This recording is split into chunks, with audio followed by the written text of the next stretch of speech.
Olá, tudo bem? Como você está? Estudando? Tudo bom? Eu sou o professor André de História e eu vou trabalhar com você aqui uma revisão desse primeiro bimestre, né, que você já estudou, já trabalhou. E eu sei que é difícil, né, você, agora que está no momento novo aí da sua escolaridade, associar alguns conceitos, começar a trabalhar de maneira mais burocrática, né? E aí nós vamos dar uma analisada hoje, meus queridinhos, na parte de história. Deixa eu só compartilhar com vocês aqui a minha tela, né? Vamos fazer uma revisãozinha desse bimestre que você estudou. E aí, claro que você iniciou com os conceitos básicos de história, né? E aí, meu queridinho, vamos fazer alguns exercícios para ver se você realmente pegou o importante dessa parte de história, né? Vamos lá, vamos trabalhar um pouquinho? Pega o seu caderno de atividades, dá uma olhada rápida lá, e eu coloquei para você aqui, ó, exatamente a página que você tem que trabalhar para você não se perder comigo ali, né? Então você vai pegar lá o seu caderninho de atividades, vamos começar bonito aí, né? Deixa eu só controlar o tempo que a aula é corrida, né? E aí, meus queridinhos, nós vamos fazer o seguinte, né? Vamos pegar ali, olha só, o que diz a questão 3. Você estudou ali os primeiros conceitos de história, né? E a gente tenta responder uma pergunta que você vai fazer durante toda a sua vida escolar. Para que estudar história? Para que estudar isso? Esse troço aconteceu sei lá quando. Não tem nada a ver com a minha vida. E aí é claro que a gente tem, né, toda uma explicação para isso. E olha só essa questão que legal. Ó. Assinale a alternativa que explica corretamente o que a história estuda. E aí? O que a história estuda, meu queridinho? Você que trabalhou aí durante o bimestre, né? Ela estuda apenas a sucessão de horas, dias, semanas, meses e anos? A história é só um calendário? A história estuda os acidentes físicos e geográficos da superfície da Terra? Por exemplo, relevo, planície, planalto, essas coisas assim? É papel da história esse? A história estuda os seres humanos, suas produções e relações no decorrer do tempo? Ou a história estuda os acontecimentos do presente para entender o futuro? A história prevê o futuro, a história é agora cartomante. E aí, meus queridos? Eu acho que você já adivinhou, você que adivinhou, não. Você sabe a resposta? A história estuda os seres humanos. A história estuda as relações que os seres humanos estabelecem. E você pode, então, estudar aí e ver que foi montado todo um processo, toda uma padronização para a gente poder estudar o que o ser humano produz, o que ele faz ao longo do tempo. Temos a história tradicional, temos a escola de análise, temos a escola marxista, todas elas se preocupam com alguma especificidade do ser humano. E hoje você acaba estudando de uma maneira mais completa, né, os elementos que compõem a nossa sociedade, ok? Vamos pegar mais uma, então? Olha essa aqui, ó. De acordo com o que você estudou sobre as fontes históricas e o trabalho do historiador com elas, responda as seguintes questões. Vamos lá? O que são fontes históricas? No que eu me baseio, né, para contar a história da Revolução Francesa, a história do Brasil de hoje? Você se baseia em documentos, você se baseia em relatos, você se baseia em objetos. Isso são fontes históricas. Então, meus queridinhos, fontes históricas são vestígios deixados por pessoas que viveram em diferentes momentos do passado ou do tempo. Pode ser que a pessoa nem tenha morrido ainda. E ela seja uma fonte histórica. Vamos falar sério aí? Pô, seu pai, sua avó, meu avô, meu pai, são fontes históricas. Eles viveram alguma coisa que eu não vivi. E eles podem me ajudar, podem lhe ajudar a entender um pouco melhor o mundo, né? Porque, afinal de contas, o mundo não começou quando você nasceu. Por incrível que pareça. Mas vamos lá. Olha a letra B. Qual é a importância das fontes históricas para o estudo da história? Como é que eu vou contar uma história se eu não tiver fontes? Eu vou inventar. Por exemplo, alienígenas do passado. Eu vou inventar que eles criaram as pirâmides, etc. Já viu esse programa no History, né? É um programa muito legal, eu acho muito divertido. Mas cadê as fontes? Então, qual é a importância das fontes históricas? É por meio da análise dessas fontes que o historiador busca compreender como é que os indivíduos, os povos ou as civilizações viviam. Você não pode inventar que lá no Egito tinha um computador, que lá no Egito eles tinham internet. Você não vai inventar isso, é impossível. Então você vai se basear em fontes para você poder criar Lógico que você nunca vai conseguir criar a realidade exatamente daquele passado. Mas você vai conseguir ter uma situação bem próxima do que realmente era. E olha que legal essa letra C, se você fez, hein? Olha só. Imagine daqui 1000 anos, um arqueólogo pesquisando o local onde você mora atualmente, com a sua família. De acordo com essa hipótese, de acordo com essa situação, primeiro, pense em 3 objetos que ele poderia encontrar. O que ele ia encontrar na sua casa aí, né? Você fala, nossa, um monte de coisa. Celular, caneta, escova de dentes. Pense em 3. E pense, qual a análise que esse arqueólogo poderia fazer do modo de vida da nossa sociedade, considerando os 3 objetos citados? Ele não sabe nada sobre você, ele não lhe conheceu pessoalmente, e ele vai tentar descobrir o que você era a partir dos objetos que ele encontrar. Bacana, hein? Na minha casa, eu coloquei aqui para você sugestões. Ele encontraria um jogo chamado Banco Imobiliário, um disco de vinil do Bozo e meus relógios de choque. E aí? Como é que ele explicaria a minha vida, né? Como é que ele diria quem sou eu a partir desses objetos? Aí você vê como é difícil para o arqueólogo explicar a pré-história, né? Quer ver? Vou te mostrar uma coisinha aqui, ó. Imagine ele encontra aqui na minha casa, ó, esse objeto aqui, ó. É apenas um artefato decorativo. É um tubarão. Mas ele vai achar o quê? Que é um deus, será? E esse, então? É apenas um boneco de um filme? A Hora do Pesadelo? Mas ele não sabe, ele não viu o filme. E aí ele vai pensar que isso aqui é a imagem de um deus. E aí? E aí, meus queridos, é por isso que a história é intrigante, é por isso que a história é extremamente rica, porque as interpretações são muitas. E aí a gente acaba, né, tendo uma série de novidades o tempo todo em história. Vamos continuar nosso estudo? Vamos nessa, então. Vamos pegar mais uma questãozinha aqui. Olha essa aqui, ó.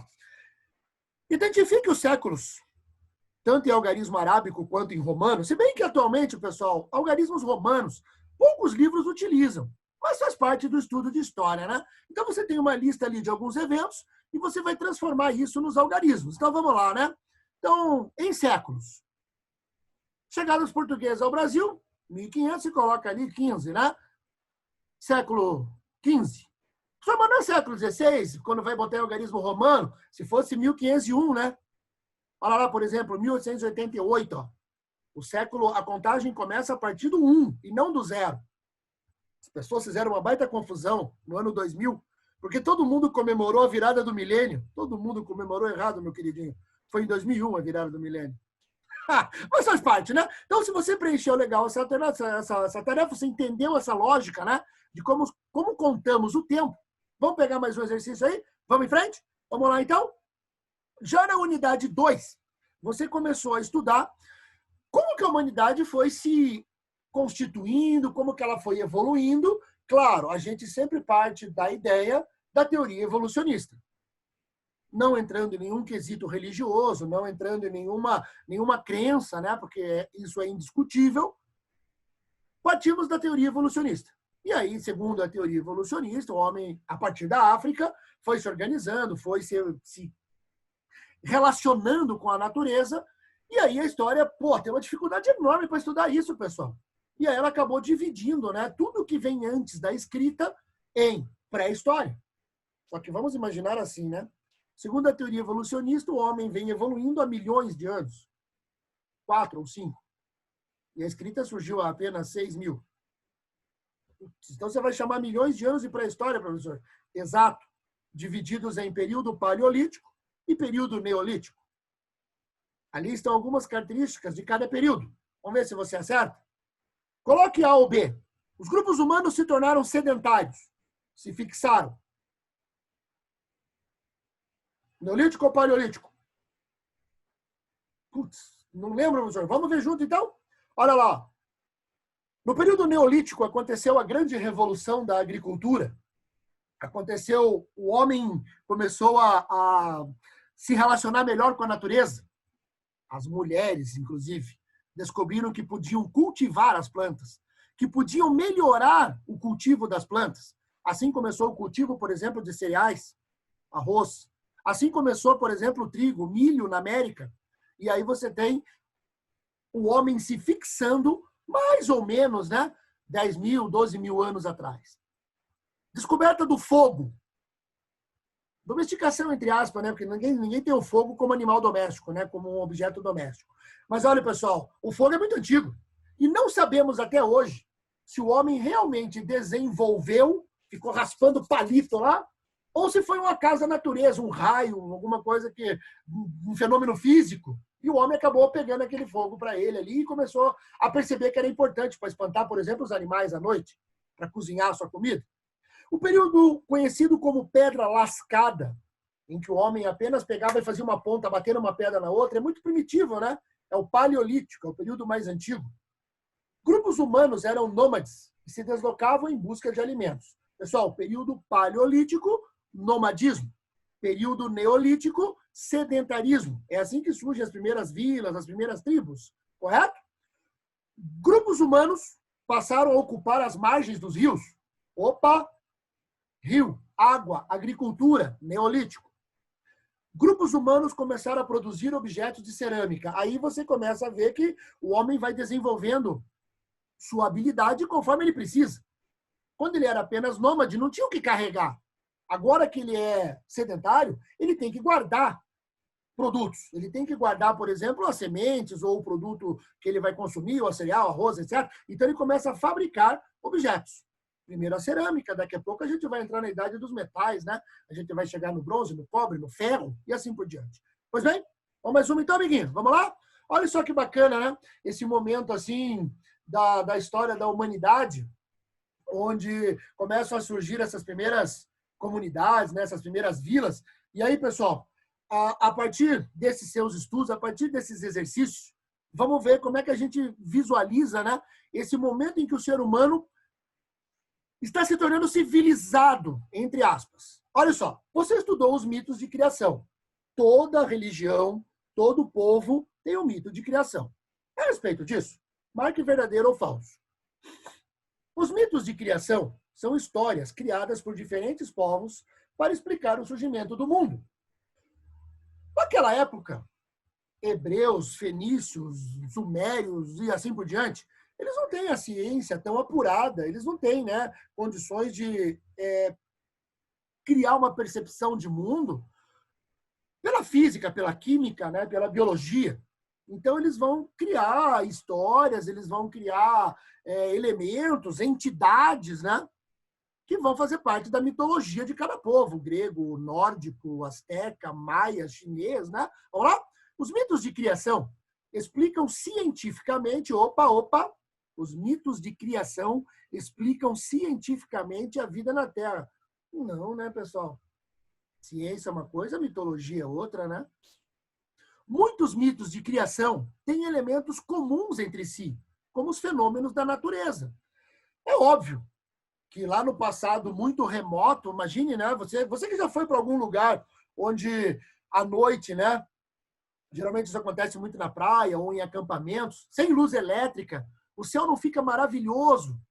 Você vê estrelas, você vê... Em alguns casos, você consegue até visualizar os planetas como Vênus ou Marte. Imagine naquele momento, sem luz elétrica, né? Você com aquela luz natural, você analisando o céu, aí você vê uma estrela cadente. Aí você... O que é isso? Aí você, sei lá, acontece um fenômeno, e as histórias bíblicas são muito legais por causa disso. Um meteoro cai na Terra, e você tem a sorte de ver. Passou, bateu, mas era pequeno, não acabou com a vida, não, que nem o dinossauro. Como é que você explica isso? Então, fenômenos naturais eram explicados por mitologia. E vários povos fizeram isso. Última, os povos criam respostas para explicar como surgiram os seres humanos, os animais, as plantas e os elementos. Pessoal, tudo que o ser humano não conseguia explicar, ele botava na mitologia. Ele inventava uma história. E a mitologia grega, ela é muito rica nisso, né? Assim como também a asteca, maia, indiana. É muito legal a gente ter a oportunidade de estudar esses elementos. A mitologia serve para isso e ela é muito rica, né? Vamos em frente? Continue estudando, continue fazendo seus exercícios e dessa revisãozinha, desse primeiro passo nosso aí, a história você percebeu ser muito importante. para que a gente consiga se relacionar com o passado e principalmente com as nossas próprias ideias, né? Se a gente não estudasse história, a gente não conseguiria, de repente, analisar formas de governo, como fazemos hoje, comparar um com o outro e etc. Né? E sobre as primeiras comunidades. O homem começou a plantar, né? O homem começou a domesticar os animais, e aí ele passou a ser, dizem, né? Civilizado. Meus queridos, um grande abraço. Nos vemos numa próxima revisão aí. Valeu!